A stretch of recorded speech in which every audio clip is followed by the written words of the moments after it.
Hi, my name is Pravat Khanal. I am a student at the University of Maine. I am a master's student, and the topic of my poster is longevity of extrusion-based 3D printed polymer composite materials for culvert diffuser applications. Culverts are installed in highways to control water flows, and culverts deteriorate with age due to corrosion and cracking, and it needs repair. The current culvert retrofit technology we have is the use of slip liners. So slip liners are the liners or the materials added inside the culvert, and the problem we have is it reduces the cross section of the culvert and hence reduces the capacity of the culvert. So the solution to the problem is the use of culvert outlet diffuser technology. Culvert outlet diffusers can be manufactured using different materials, but the material or system or technology we're adopting is large-scale polymer extrusion-based 3D printing, which allows for rapid prototyping and cost-effective manufacturing of the culvert outlet diffusers. uh, First 3D printed diffuser prototype was temporarily deployed in an operational environment in the Thorndike, Maine to access the hydraulic performance. And the second 3D printed outlet diffuser was designed and manufactured using the large format 3D printing and is installed in the Exeter, New Hampshire, in collaboration with the New Hampshire DOT. The figure one shows the installed culvert diffuser at the New Hampshire, and the figure 2 is a 3D printed witness panel installed at the site for the real exposure to study the longevity, to study the effect of moisture. And this research was conducted with an objective to study the longevity of these 3D printed polymer composite material systems that have been used for the culvert diffuser applications. Previously, a research work showed that exposure to moisture and freeze-thaw cycles can reduce the strength of 3D printed polymer composite materials. So the objective of this research work was to understand the longevity of 3D printed polymer composite materials for culvert diffuser applications.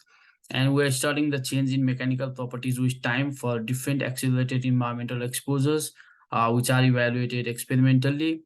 The material system we are studying comprises of two different kind of materials. One bio-based materials, which includes wood fiber APLA, and we are also studying synthetic materials. So we are studying two different kind of synthetic materials. One carbon fiber ABS, and the second one is glass fiber PETG. And the manufacturing process we adopt is 3D printing. So the hexagons were printed in the lab, and the hexagons were cut into plates, which were again cut into the specimens for different exposure condition study. And the methodology we adopt for this research, especially for environmental exposure, is accelerated environmental exposure instead of the real exposure. Since the real exposure takes a longer time for the study, it might take years and years of study. So we adopted the accelerated aging of the material in lab conditions. So for the test, we conducted it in accordance with the different ASTM standards that are available to generate the material properties, and mechanical property retention after the accelerated exposure time was evaluated to characterize the longevity of the materials. And for the moisture exposure, we adopted ASTM D5229, which is the standard test method for moisture absorption property and equilibrium conditioning of the polymer matrix composite materials. And the method we did was the specimens were conditioned at the elevated temperature of 40 degrees Celsius in an oven and were tested after a certain period of times. So we choose 60 days, 90 days, and 30 days for the exposure times. And for the freeze-thaw cycles, the standard adopted was ASTM D7031, which is a standard guide for evaluating mechanical and physical properties of wood plastic composite products.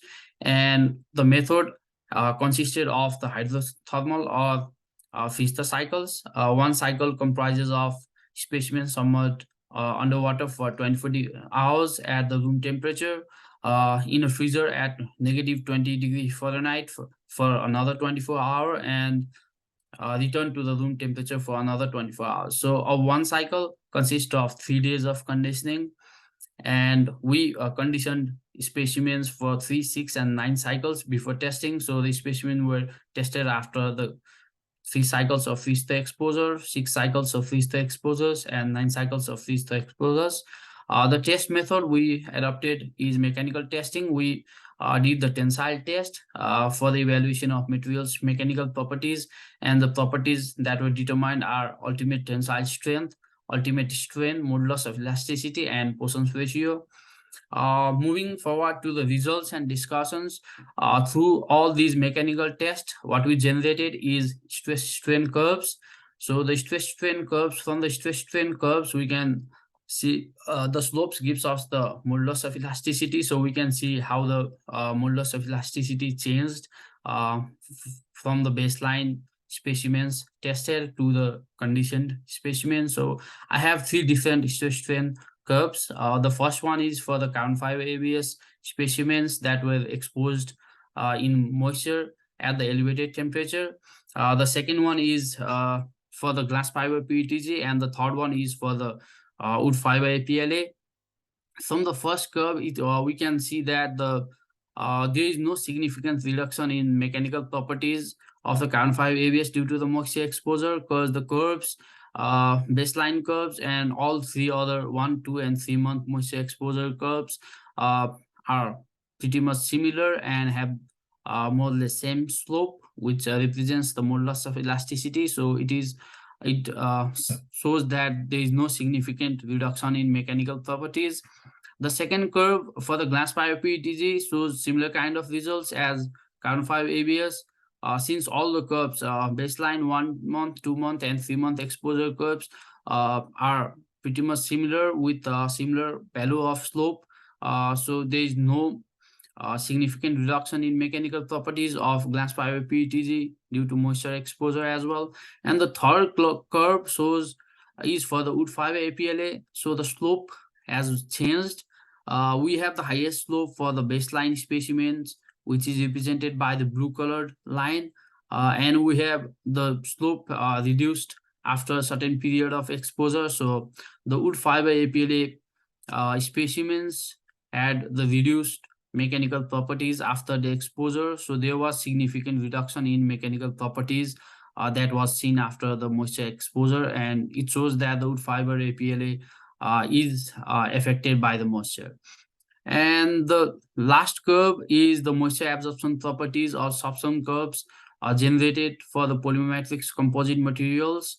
From the curves, we can see that the carbon fiber ABS and glass fiber PETG has the moisture content of less than 2% through the duration of 90 days period, whereas the wood fiber APLA has the moisture of around 9 to 10%.